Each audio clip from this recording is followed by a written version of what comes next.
Hello, it's David at DSES UK, and today I'm flying solo as I follow up on comments to our last video where Nigel and I discuss the impending end to certain lamp technologies in UK and EU territories. Those being the MR16, MR11, some examples of the R7S, and self-ballasted compact fluorescents from October this year, followed in September 2023 by the fluorescent T8, halogen G4 and halogen G9. We've had a couple of weeks of reaction come in with a mixture of surprise, glee and downright anger from some quarters, so let's expand on some of your thoughts, starting with an erratum. Nigel attempted to make me look quite the fool by stating a T12 fluorescent is so called because the pins are 12mm apart, which I wasn't convinced was true, and with my inaccurate tape measuring and failing ability to see anything without sticking on a pair of glasses, I took him at his word. I should note never to listen to anything Nigel says is true. If I wasn't generously sponsoring his Care in the Community placement, he'd still be out in the street shouting obscenities at passing buses and flashing his micro-penis to dog walkers. David Gill was the first of many to point out that the T number in fluorescent tubing is actually down to the tube diameter in 1/8 of an inch, and that the fitting is a G13 in metric standards, as the pins are 13mm apart for T12 and T8 lamps, something I read aloud from the box in that last video without any pennies dropping. When Nigel and I talked about what was for the chop, we did so from the standpoint that the change is good. The lamps being phased out are inefficient compared to what you can source with today's technologies. Our opinion is, well, just that. We're speaking from the standpoint of being homeowners ourselves who have undertaken the conversion in our own properties to greener lighting in order to realise the energy and maintenance savings. We're also talking as electricians who are called out to jobs involving halogen failures where there's been heat damage, the crappy pin connector has failed, the transformer has popped, and so on. We see it as a positive thing that legislation is stamping out what we personally perceive to be old-fashioned solutions that have had their day, and it's good for business that we can sell LED conversions going forward. Others were less enthusiastic, however. Following publication of the information on my website, Brian Healy popped up on Twitter to say, "Absolute poppycock. Removal of choice for consumers. What about all the people and wildlife impacted by the negative traits of LED? The industry conveniently ignores. I am not anti-LED, but removal of alternatives is wrong for those with sensitivity." I'm unsure whether Brian thought that my website article and video on the subject were poppycock, or the legislation itself, or, well, all of it. On YouTube, Farmer Steve also had health concerns. For him, LED lamps induce migraines, and he hasn't found any makes or models that he can live with. X joined in on that thread to bemoan the colour rendering of LED as being partly responsible. Even the most expensive LEDs have shit color rendering compared to incandescent. The shit color rendering is in part responsible for the migraines, not just the flicker. X reiterated the same point more emotively. Phasing out all the lights that have excellent color rendering, to keep all the lights that have horrible color rendering, because fuck your eyes. I've no experience of such troubles myself, so I can't answer for any medical benefits of one technology over another. I would like to hope there are manufacturers out there who are on top of such a problem and ready to come to market with something that addresses the concerns of those who feel they're excluded from the kind of off-the-shelf replacements enjoyed by those of us who only experience banging headaches after an evening of heavy Pornhub and cheap whiskey. X expands further to his "fuck your eyes" comment by providing more detail of how the differences in colour perception is critical to those with a sensitivity to light. Indeed, X goes on to say, those of us who are very sensitive to it, like myself, have a passionate disdain for the phasing out incandescent movement. And fair enough, I'm fortunate that I'm not sensitive to such things, nor have I had any clients over the years who are. as it's something that's just not been on my grain radar. Without making light of it, this clearly is potentially a headache for others, so to speak. Kelly Marie Angel Johnson. I think it's sad that proper bulbs are going, as all this LED stuff is a load of carb.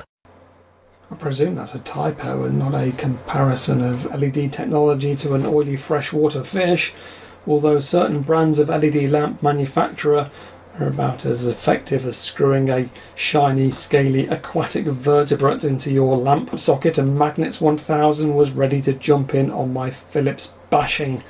Philips LED bulbs are absolute trash now.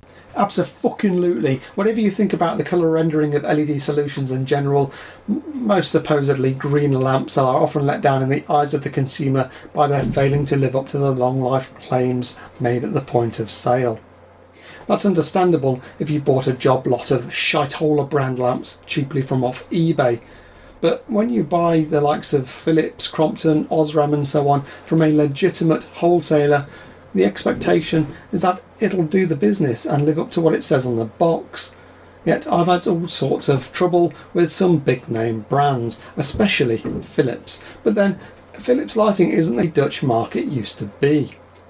Its lighting division has been spun out as a separate company called Signify, with permission to brand its lamps under license as Philips.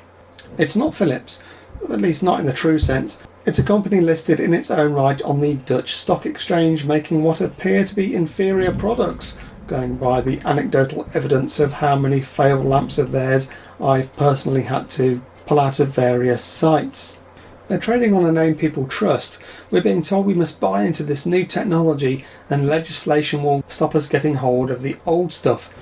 Yet it's incredibly damaging to the LED industry when big name brands make bold claims their products cannot conform to out in the wild. Back in January I moaned on Twitter about Philips failures and later received a phone call which I had to leave to voicemail as I was working, but some marketing dick spanner from Signify left me a message saying something along the lines of, "We're really rather surprised to see your negative tweets about our products, as they're actually rather robust. Anyway, goodbye." What are you supposed to do with that? What is the fucking point of leaving a message effectively saying I'm in the wrong for thinking their products are shite, when I'm the one on top of a pile of their lamps that have all prematurely failed? Of course Signify think their Philips lamps are good, yet they've only put a 12-month warranty on them with the wholesaler, and by the time I've rotated them out of my stock, fitted them and had the warranty call out about them failing, the bastards are just outside of their return period. I've got all these fucking Philips lamps here and no way to stick them back up Signify's arse. But if everyone's just throwing them into the bin because they've packed up after 12 months, how will the silly wankers at Signify know there's even a fucking problem? Some further poking about by smashing some apart shows the common failure in this particular model is down to an individual LED chip blowing, and because there are 6 chips connected in series, a failure of one prevents the entire lamp from operating. Just for shits and giggles, here's the schematic.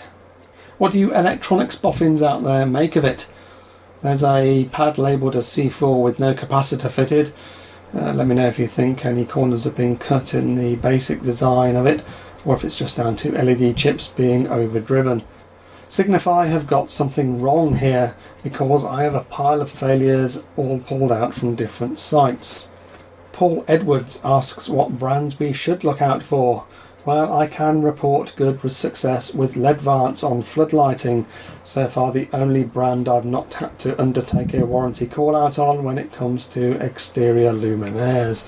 A sentiment echoed by Juice Electrical on Twitter just this last week, I notice. But again, although Ledvance were part of Osram, they were divested and have been an independent company since 2016 and now have Chinese owners despite their German headquarters. So far this hasn't been a problem as far as I've seen, but it's another example of an independent company being permitted to use trusted, venerable brands on their products. In this case, Osram and Sylvania. When I buy Osram and Sylvania, I like to think I'm investing in something that has the backing of German engineering, and it is a concern but really it's an independent company wholly owned by a Chinese firm who are merely licensed to cash in on respected names.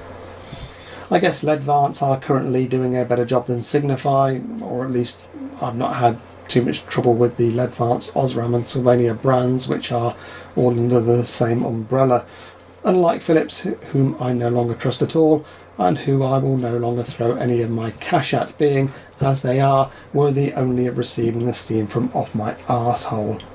Time will tell if that remains the norm. Don't let me down, Ledvance. For standard lamps I find Integral to be okay, and yes, that is the same Integral who make flash cards, SSDs, memory modules and such. Otherwise lamps from even the common supermarket seem fairly robust these days. I'd as soon buy a own brand lamp from Asda than go for a venerable name like Philips, and also Crompton, who are another well-established lamp manufacturer whose LED products, by my own personal experience, aren't meeting the standard of quality I expect. The last batch of Crompton lamps I installed failed so quickly I still had their cardboard packaging sitting in my recycling bin awaiting collection. Yes, the fucking packaging outlived their LED lamps. I wish I was making this up, but I think it's just indicative of the standards of manufacturing today that everything is squeezed so much on price, we all just end up with garbage. It's supposed to be greener and cleaner, but someone somewhere took what were probably sound designs from the engineering department and said, we can save 1/10 of a penny per lamp if we leave out that capacitor or replace it with one made by that Chinese Christmas cracker factory. Sure, the failure rate will be higher, but we estimate 40% of failures will be just outside the warranty period, so it won't matter. Well, it does matter, especially in this day and age of social media, where a lowly pleb like me can pop up and publicly decry your wares as being dog shit based solely on my own experiences of having your products fail firsthand time and again. When it comes to integrated fittings, I said the legislation wants to enforce manufacturers to make their equipment repairable rather than having to lose the whole unit when one element fails, unless there's a case for making it sealed and unserviceable, something I suspect manufacturers will step around with the excuse that it's made in a certain way to ensure an IP rating or whatever. Paul Tipton piped up to say, I have come across some JCC bollard lights that are LED, only fitted in 2019 with failed LED lamps but built-in drivers, but JCC won't sell them on their own, so you have to buy the complete bollard light. You can't put anything different in as far as I know, whereas the lamp and driver kits come with their own fixing brackets to fix to the bollards. Pisses me off when manufacturers sell light fittings but don't sell replacement parts. Are you speaking through a toilet tube there, Paul? I'm no fan of JCC at all, and although I've never fitted any of their guff, I've been called out to plenty of places to replace their stuff when it's gone duff. As with these fucking damnable FG LED downlight things that have caught out many people over the past few years. Or how about this JCC floodlight that I got called out to a few weeks back? Does this fucker look suitably IP rated to you?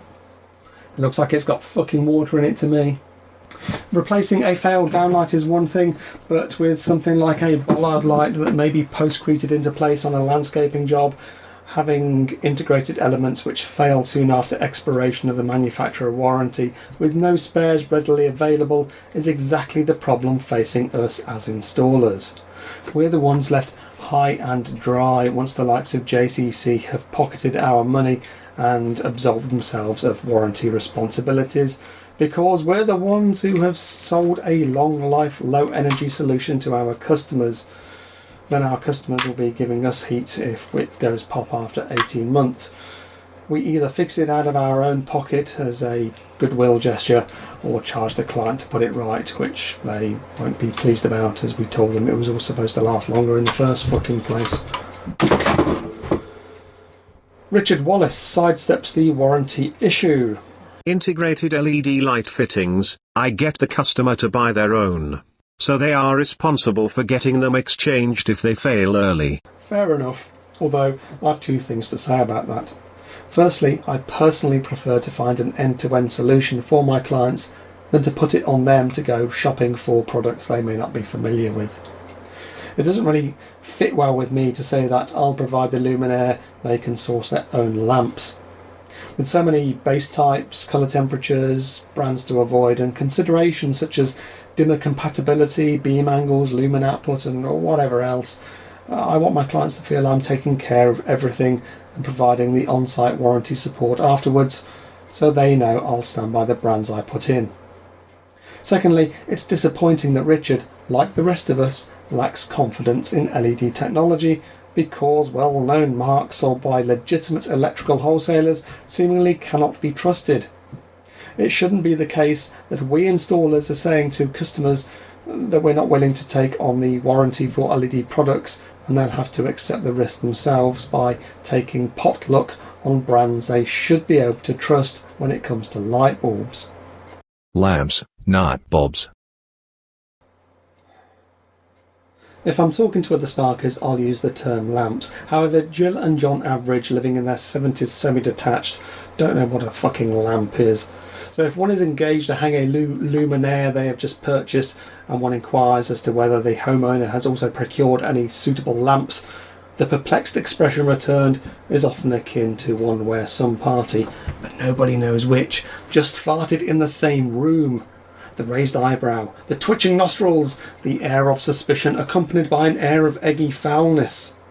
You see, your average twat doesn't associate lamp with light bulb, as their idea of a lamp is something you stand on your desk or floor. And they're not wrong. Even if you argue that a modern LED lamp is not a bulb of glass physically blown to shape, which is the case wholly or in part for all the examples given in the previous video incidentally, the term light bulb has nonetheless entered into the lexicon of the English language to define a device that shits out light when electricity is applied. That's not the Oxford definition, of course. Nonetheless, there's nothing incorrect about using the term light bulb. It's enshrined in black and white in our language and transferable between technologies. Any snob who says otherwise can go look it up for themselves in the dictionary, tear out the relevant page, roll it into a tube and shove it up their arse. Any tips on a good replacement driver for a MR16 12-volt halogen light in the center of the shower extractor? An excellent question from Leah, and a good common example I failed to expand upon last time. I'm not a huge fan of these fans, but there are plenty out there and modern examples come with LED lighting. The headache of buying a new one is that some bathrooms will be fitted with warm white LEDs while others will have cool white, so if you buy a new fan with an integrated LED that isn't colour switchable, then it may not match the other lights in the room. We've performed a fair few conversions on these things, which sees the halogen driver changed out to an LED driver and a LED MR16 lamp selected to colour match the other ceiling lights then installed. Leah asks about replacement drivers, and to be honest, I just source low-cost examples from Amazon made by the likes of Long Life Lamp Company and Sebson, links in the description. These seem fairly robust and I haven't had warranty callbacks for failures. Drivers are being sold by local wholesalers, but at prices that just don't compete with Amazon. Some were concerned about not being able to source lamps for certain purposes outside of lighting. Fraser, for example, has a fireplace which uses the heat from a 60-watt lamp to create a visual flame effect, and those with Optimist fires will be reliant on orange MR16 halogen lamps, which are used to light the mist emitted for the smoke effect and cause it to rise through the heat emission solely from the lamps themselves. Similarly, Mark uses certain heat lamps for his vivarium. In the last video we said we were talking about lamps for room lighting, and that those lamps with a specialist use would get around the legislation to remain available, but it comes down to demand, and some are already finding that manufacturers are bowing out of markets that represent a bit of a dead end in terms of future volume of sales. I used my humble lava lamp as an example of a product that can circumvent the rules, and Mathmos for one have confirmed that they can continue to supply replacement lamps under a special purpose exemption to the legislation and have themselves sourced an alternative ongoing supply, at least for their models. If you're concerned about a particular appliance or product, it may be worth checking with the manufacturer to see if they'll remain supported. On that theme, and DW Simon 1 points out, G9 or GU9 lamps are often used for oven lamps. They don't make a heat-proof LED conversion. I wonder what they will do. A similar comment came in from Ben Mole, who, by coincidence, happens to have exactly the same voice. G9 in our oven. I wonder if the LED replacement will be able to tolerate the pyrolytic cleaning mode. Indeed, my own oven uses a G4 halogen lamp, although the lamp holder has itself failed, as bastard G4 lamp holders invariably do, causing intermittent operation, much to my wife's annoyance. I suspect you will still find G9 and G4 lamps after the cut-off, although instead of a 5-pack at £2.15, they'll be individually sold blister packed at £3.99 a shot, specifically labelled as oven lamps. Let's go back to the first comment from that guy with the letters after his name about how it should be left to consumer choice. And why not? Let people buy what they want to buy. The market will still see the masses switching to low energy alternatives. Do we really need UK and EU red tape to dictate when that happens? Gordon Bennett asks, am I the only person that thinks this Savoury guy's a feckin' twat? What he's talking about is fairly interesting, but I can't watch the tosser. Sorry, I gave it a try. I won't be back.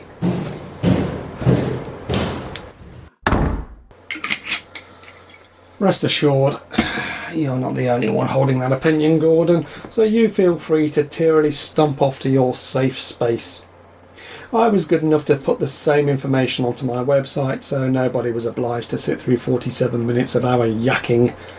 I also included a link to the Lighting Industry Association's news article on the subject. What more do you want, Gordon? I don't know you anything, and I never asked you here, so fuck you, Gordon. Fuck you in the ass. Over to Stevie C. It's a pain in the hoop that I now have relatively new disco and stage lighting consigned to the scrap heap. Not the voice I was expecting there, but as I said before, lamps with a specific purpose outside of the legislation, which is aimed at room lighting, can be exempt and will continue to be manufactured so long as there's a market for such. Some of my own disco lighting uses what appears to be an MR16 lamp, but it's at 24 volt and 250 watts. I could convert to LED, but these lamps have a specific focal point and narrow beam angle, and simply shoehorning in any old LED lamp would fail to project properly. This application isn't affected by the demise of the 12 volt 20 to 50 watt MR16 lamps, so don't worry Stevie, you'll still be able to light up fat women and drunken uncles at weddings for a while longer.